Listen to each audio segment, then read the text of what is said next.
नमस्कार, आप सभी का स्वागत है एक और एपिसोड में हिंदी घराना के। जैसा कि आप सब सुन सकते हैं कि मेरी आवाज़ बहुत ख़राब है, बहुत फट चुकी है और ये एक्चुअली रिकवरी है काफ़ी ज़्यादा। इसलिए कुछ 2 हफ्तों से मैं इस चैनल पे एक्टिव नहीं था बिकॉज़ मेरी जिस ऑर्गनाइज़ेशन के लिए मैं काम करता हूँ, जिनसे एसोसिएटेड हूँ, वहाँ पे एक बहुत बड़ा इवेंट था और इवेंट बड़ा था, लोग कम थे हम, बट हो गया इवेंट। तो उस इवेंट के मैं बोलूँ क्योंकि मैं वहाँ पे प्रोड्यूसर हूँ, तो आपको फिर सब कुछ ही करना पड़ता है जब आप प्रोड्यूसर हो। तो वहाँ पे भागा-दौड़ी, लोगों से फ़ोन करना और फिर रजिस्ट्रेशंस देखना और हज़ार चीज़ें करना, उसमें मेरी आवाज़ चली गई। तो अभी पिछले कम से कम हफ़्ते, डेढ़ हफ़्ते में ये इतनी वापस आई है, अभी भी पूरी वापस नहीं आई है। बट ऑब्वियसली मैं इससे ज़्यादा डिले नहीं कर सकता, फिर एल्गोरिदम हमें वापस पूरा पिछले 1 साल पीछे ले जाता। तो आज की जो हमारी वीडियो है वो है बुक हॉल।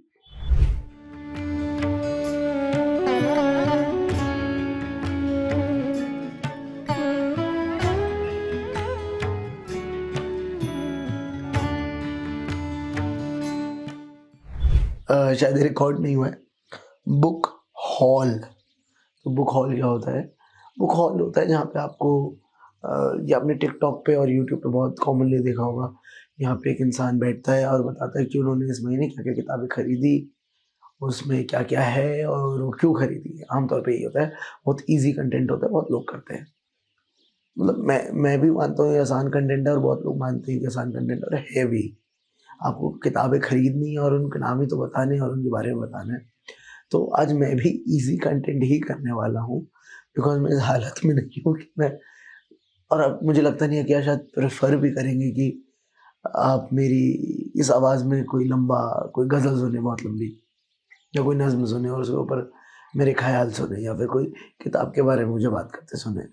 ये आसान कंटेंट है, अभी चलेगा थोड़ा बहुत, 1 महीने में मर जाएगा, एवरीवन इज़ हैप्पी। पर वो जो बड़ी चीज़ें हैं जो हम रेगुलरली करते हैं, किताबों का एनालिसिस, रिव्यू, जो हम नैरेशंस भी करते हैं, कभी-कभी हम किताबें सुनाते भी हैं, कहानियाँ सुनाते हैं, वो सब लंबे समय तक चलने वाला कंटेंट है, हम उसमें ये आवाज़ में नहीं दे सकता। पर हाँ, अब देनी पड़ेगी, बट क्या करें, एक तरह से एक पीस ऑफ हिस्ट्री होगी हमारी। तो ये है मेरा मार्च बुक हॉल। इसमें मैं वो किताबें दिखाऊँगा आपको जो मैंने मार्च में पढ़ने के लिए खरीदी हैं। ये कोई गारंटी नहीं है कि मैंने मार्च में पढ़ लूँगा, बट दिल बहलाने के लिए गालिब ख़याल अच्छा है। तो शुरू करते हैं पहली किताब से जो मैं पढ़ चुका हूँ। अच्छा, तो ये जो मेजॉरिटी किताबें हैं, ये मैं बुक फेयर से लाया था और बुक फेयर आपको पता होगा कि कब था बुक फेयर? मिड फ़ेब में आई थिंक बुक फेयर था। तो मैं तब खरीद के लाया था ज़्यादातर किताबें इसमें से। आई थिंक और हाँ, सारी किताबें मैं बुक फेयर से लाया था। तो एक तरह से मेरा बुक फेयर हॉल भी है जो बहुत लेट आ रहा है। तो इससे शुरू करते हैं। जो मेरी पहली किताब है वो मैंने पढ़ ली है और इस साल मैंने बहुत ज़्यादा ग्राफ़िक नॉवेल्स खरीदी हैं और बहुत ज़्यादा बच्चों की किताबें खरीदी हैं। ये तो नहीं बोलूँगा कि मैंने ज़्यादा बच्चों की किताबें खरीदी हैं। हाँ, जितनी टोटल मैंने किताबें खरीदी हैं उसमें मेजॉरिटी बच्चों की किताबें हैं। तो जो पहली किताब है जो मैं पढ़ चुका हूँ, ये ग्राफ़िक नॉवेल है, बच्चों के लिए ही लिखी है क्योंकि उसका कंटेंट भी बच्चों के लिए ही है। जो मैंने पढ़ी मुझे ठीक-ठाक लगी, एक अच्छी कोशिश थी, पर इस किताब का नाम है पश्मीना और ये कुछ ऐसी दिखती है। तो पश्मीना लिखी है निधि चनानी ने।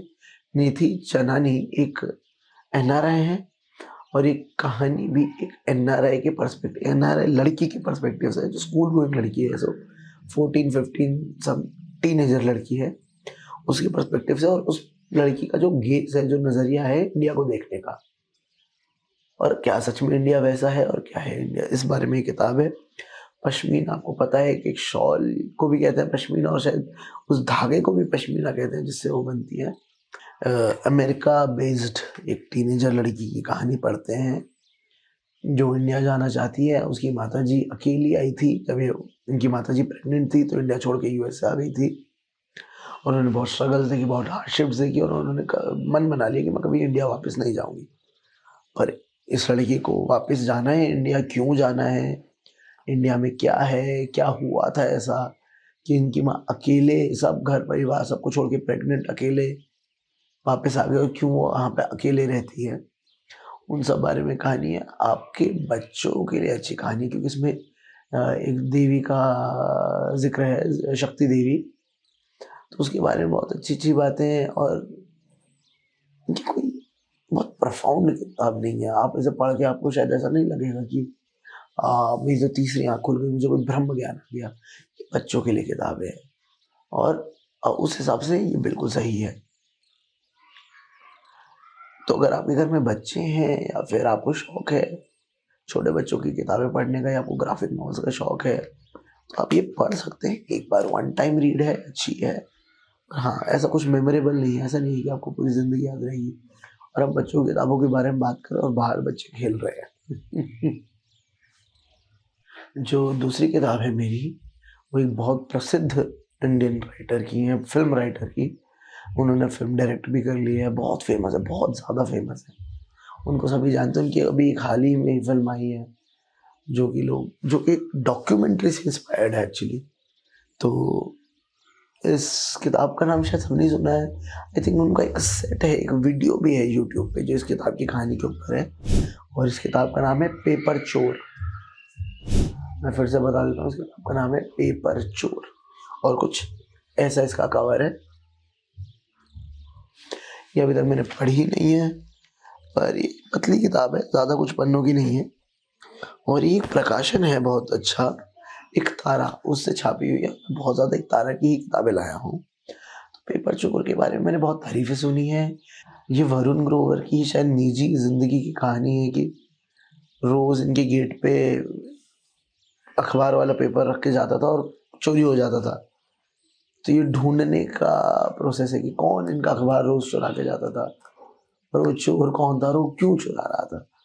मैंने इस किताब के बारे में बहुत अच्छी बातें सुनी हैं, सभी से ये ऑलमोस्ट पॉज़िटिव बातें सुनी हैं, तो अब पढ़ के देखूँगा कैसा है। एक्सपेक्टेशंस तो काफ़ी हाई हैं। इस किताब के बारे में एक और बात अच्छी है, जो मैंने शायद पहले भी किसी वीडियो में बोला होगा, कि जिस किताबों में फ़ोटोज़ होती है ना, उसे पढ़ने में मुझे बहुत मज़ा आता है, मेरे पैसे वसूल हो जाते हैं। जिस किताब में फ़ोटोज़ हैं, मेरे पैसे वसूल होने वाले हैं, आई एम श्योर। जो मेरी अगली किताब है वो भी वरुण ग्रोवर द्वारा ही लिखी गई है, और ये भी छोटी-सी पतली किताब है, बच्चों के लिए है। एक तारा से ही प्रकाशित है, और ये मैंने इसलिए खरीदी कि बड़ी सुंदर दिख रही थी। बस इसका ये सेंस था कि वरुण ग्रोवर ने लिखी है, और बड़ा सुंदर दिखने वाली किताब है।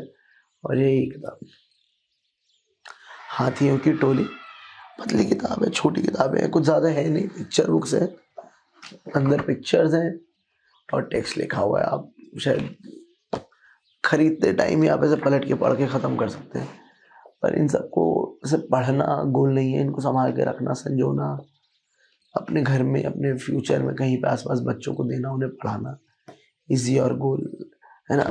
इनके बारे में बात करना ज़्यादा इम्पोर्टेंट है। तो ये भी मैं जल्दी ही पढ़ूँगा। मुझे कुछ आइडिया नहीं है इसके अंदर क्या है, क्योंकि कोई ब्लर्ब नहीं, कुछ नहीं, ये पतली किताब है, इसमें कुछ ब्लर्ब की ज़रूरत नहीं है। आई थिंक ये हाथियों की टोली के ऊपर होगी कहानी। देखते हैं रिव्यूज़ इसके, मैंने कुछ ख़ास सुने नहीं, ख़ास कुछ पढ़े नहीं, पर मेरे एक मित्र हैं अभिषेक उपाध्याय, वो सब एडिटर है नवभारत टाइम्स में, स्पोर्ट्स में। वो बोल रहे थे कि बहुत अच्छी है, तो शाउट आउट अभिषेक को। और अभिषेक का रिकमेंडेशन है, तो अगर ये खराब निकला, किसी को पसंद नहीं आई, तो आप अभिषेक की पकड़ कर सकते हैं।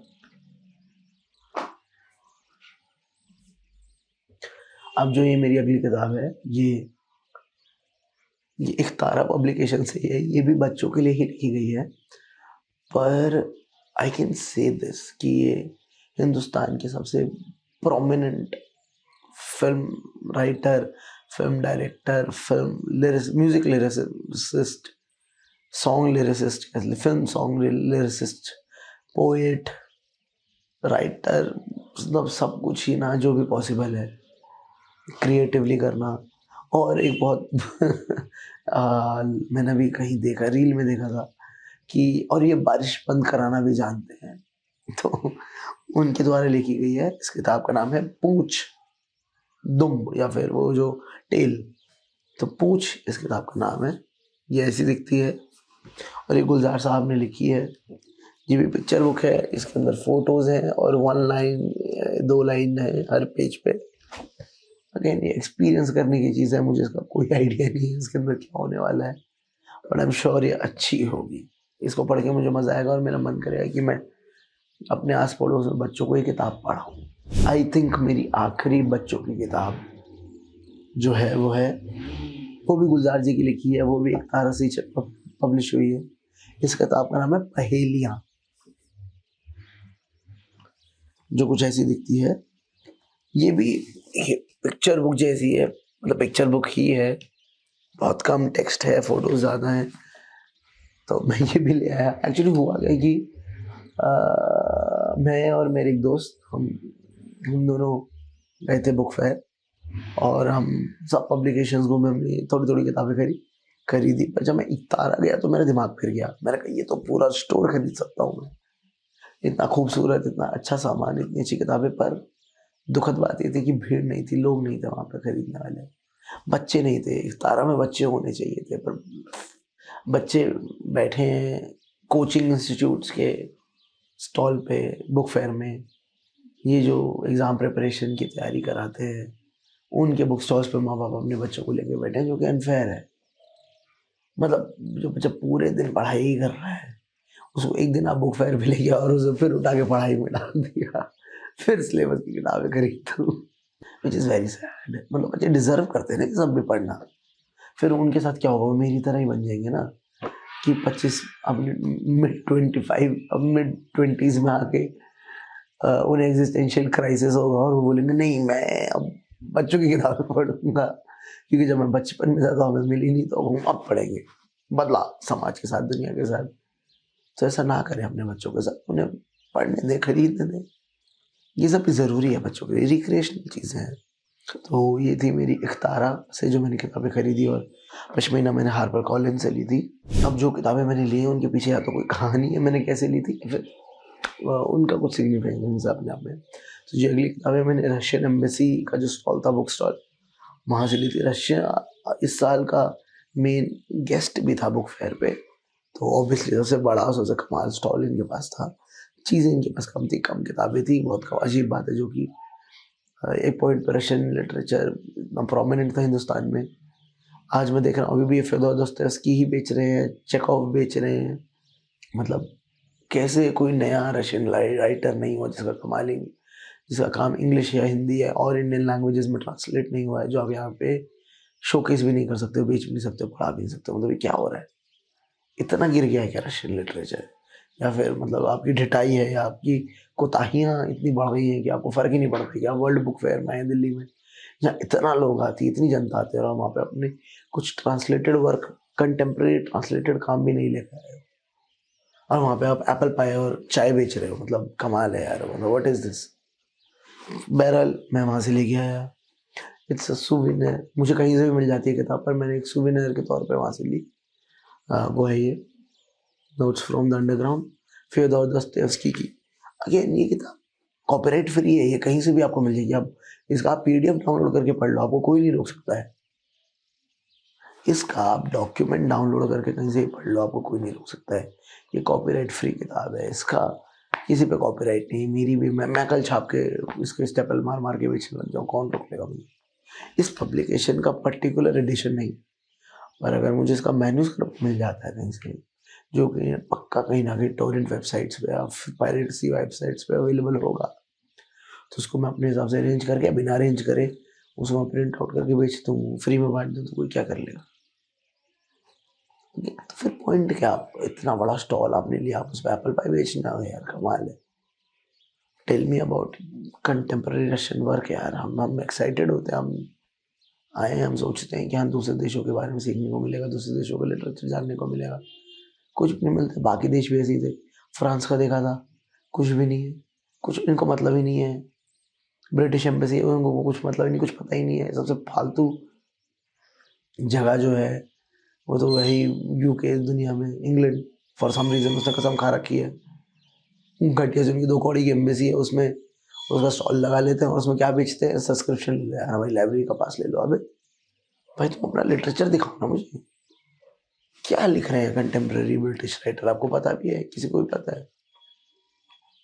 एक आधी कुछ किताब होगी यहाँ पे जो कि मैं पता भी नहीं होगा या मतलब मेरे लिए सिग्निफिकेंट भी नहीं होगा कि ब्रिटिश राइटर की किताब है, किसी इंग्लिश राइटर की किताब है, मतलब क्या बात है जी। हमारी लाइब्रेरी की सब्सक्रिप्शन ले लीजिए, लो भाई बेचो लाइब्रेरी की सब्सक्रिप्शन, और क्या है इस देश में, कुछ भी नहीं है। तो notes from the underground obviously it's going to be good.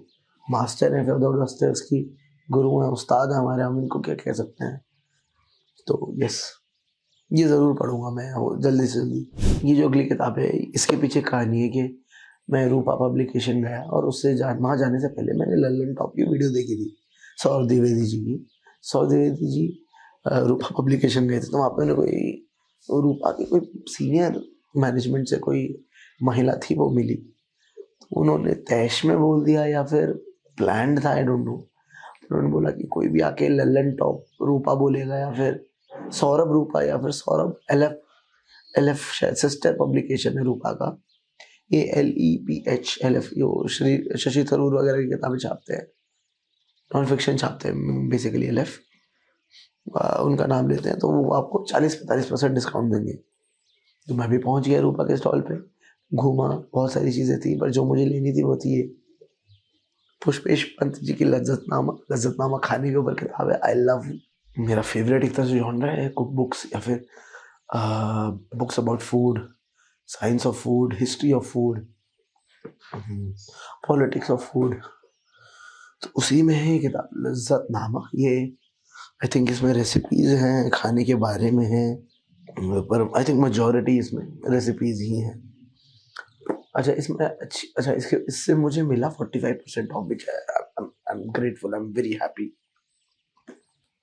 मतलब ये 395 की है, आई थिंक 40 या 45% ऑफ देके they charged me something like 200, which is कुछ भी नहीं है, 200 रुपये। And the best part about is ये साइंड कॉपी है।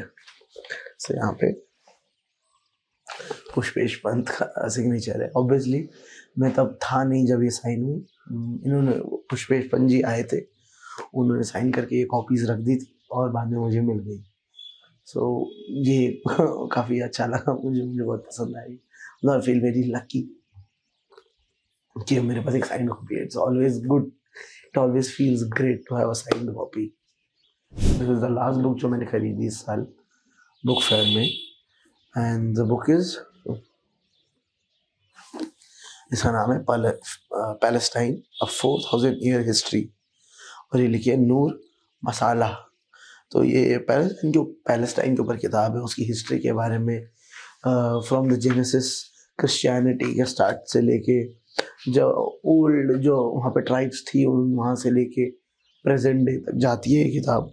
तो ये किताब मतलब ब्रॉन्ज एज से मतलब चालू होती है एकदम, वहाँ से लेके आज तक इतने कई 4000 सालों में क्या क्या हुआ, कौन कौन से धर्म आए, कब आए, कैसे आए, और ये कहानी आती है तब वहाँ तक जहाँ तक अब सेम लैंड पे, जहाँ पे जिसको पहले पैलेस्टीन बोला जाता, फिलिस्तीन या पैलेस्टाइन बोला जाता था, वहाँ पे इसराइल और फलस्तीन दो देश एग्जिस्ट करते हैं।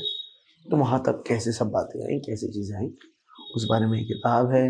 ये जो राइटर हैं ये भी पैलेस्टीनियन है और इस काफ़ी अक्लेम्ड किताब है, बहुत अच्छे अच्छे इसके रिव्यूज़ हैं, सब लोगों ने बहुत बात करी है इसके बारे में। तो आई गॉट दिस। थोड़ी महंगी पड़ी जेब पे, काफ़ी महंगी पड़ी टू बी ऑनेस्ट जेब पे ये किताब। आई थिंक ये मेरी सबसे महंगी किताब है बहुत टाइम्स। आई थिंक जैसे ज़्यादा पैसे मैंने किसी किताब पर खर्च करे वो ये है। आई think it cost like 700 rupees, 700 रुपये किताब पे दे दिए मैंने, विच इज़ अलॉट, बट कुछ किताबें ज़रूरी होती हैं। ये किताब पढ़ना मेरा ज़रूरी है ताकि मैं बहुत एक हिस्सा जो हिस्ट्री का है जो कभी मुझे मतलब ही नहीं होता पढ़ने का, वो मैं फाइनली पढ़ पाऊँ, उससे रूबरू हो पाऊँगा और आप तक भी वो इन्फॉर्मेशन पहुँचा पाऊँगा। तो ये किताब थी फिलिस्तीन अ 4000 ईयर हिस्ट्री। और जो आखिर किताब है बुक फेयर से नहीं लाया था, ये मैंने अमेज़ोन से खरीदी थी। हमारे एक अच्छे मित्र हैं, उनकी किताब है, तो उन्होंने मुझे बहुत टाइम से बोला था कि इसके बारे में बात करो, पर मुझे टाइम नहीं मिल पा रहा था, तो अब मैंने फाइनली ख़रीद लिया। मोस्ट प्रोबेबली इस महीने मैं इस किताब के बारे में बात करूँगा, इस किताब के बारे में रिव्यू दूँगा। और इनकी पहली किताब आई थी वो मेरी one of the favourite horror books में है। तो अब इनकी ये किताबें पढ़ना मेरे एसेंशियल था, मेरे लिए ज़रूरी था। I finally got it. ये बहुत पॉपुलर हुई है अभी किताब हाल ही में, बहुत लोग बात कर रहे हैं। वो एक बहुत पॉपुलर इश जो इनके साथ को ऑथर है इनके, वो काफ़ी पॉपुलरिश है इंस्टाग्राम पे, रील्स पे, यूट्यूब पे, पॉडकास्ट में आजकल जो इनको प्रेजेंट कर रहे हैं, जिस किताब को मतलब शायद इन्होंने पहला पार्ट लिखा था, जो कि है एस हुसैन जैदी। उन्होंने आपका पहला पार्ट लिखा था लकी भेस्ट के साथ। पहले वाला पार्ट हमारे मित्र काशिफ मशेक लिख रहे हैं। इस किताब का नाम है रॉ हिटमैन 2। तो आई थिंक सो ये किताब रॉ के एक हिटमैन की ज़िंदगी के अराउंड घूमती है, और ये शायद फर्स्ट पार्ट से कंटिन्यू करेगा। इसमें एस्पिनाज है, मिशंस हैं, थ्रिल है, मिस्ट्री है, और भी बहुत सारी चीज़ें, हू डन इट टाइप भी शायद चीज़ें मिलेंगी इसमें। तो I am very excited to read this. मैं यूजुअली ये जॉनर नहीं पढ़ता हूँ, but I think it will be very pulpy, और अगर ये पल्पी है तो I would love to read this. और काशिफ की तीसरी किताब भी आने वाली है, जिसके लिए मैं बहुत एक्साइटेड हूँ, जिसका मैं बहुत ज़ोर से वेट कर रहा हूँ। बट हाँ, रॉ हिटमैन 2 हाईली रिकमेंडेड, आप सब पढ़ सकते हैं, ज़रूर खरीदें, ज़रूर पढ़ें। मैं भी ज़रूर पढ़ने वाला हूँ इस महीने, और पक्का आप सभी तक एक वीडियो पहुँचाऊँगा। तो ये सब थी वो किताबें जो मैंने मार्च के लिए ख़रीदी थी बुक फेयर में, और एक किताब जो मैंने बाद में बाहर से ख़रीदी है मार्च में ही। तो देखते हैं कितनी किताबें मैं मार्च में पढ़ पाऊँगा, नहीं पढ़ पाऊँगा। जो भी पढ़ूँगा ऑब्वियसली आप तक वो वीडियो आ जाएगा, उसकी इन्फॉर्मेशन आ जाएगी। तो जानने के लिए कि मैंने कौन-कौन सी किताबें पढ़ी हैं, कौन-कौन सी नहीं पढ़ी हैं, क्या मैं पढ़ूँगा, क्या नहीं पढ़ूँगा, प्लीज़ हमें सब्सक्राइब करिए, लाइक करिए, शेयर करिए, बेल आइकन दबाइए, और लोगों तक पहुँचाइए वीडियो, ताकि वो भी इंतज़ार करें मैंने क्या पढ़ा है, क्या नहीं पढ़ा है। अब तक के लिए धन्यवाद। फिर मिलेंगे अगली वीडियो में।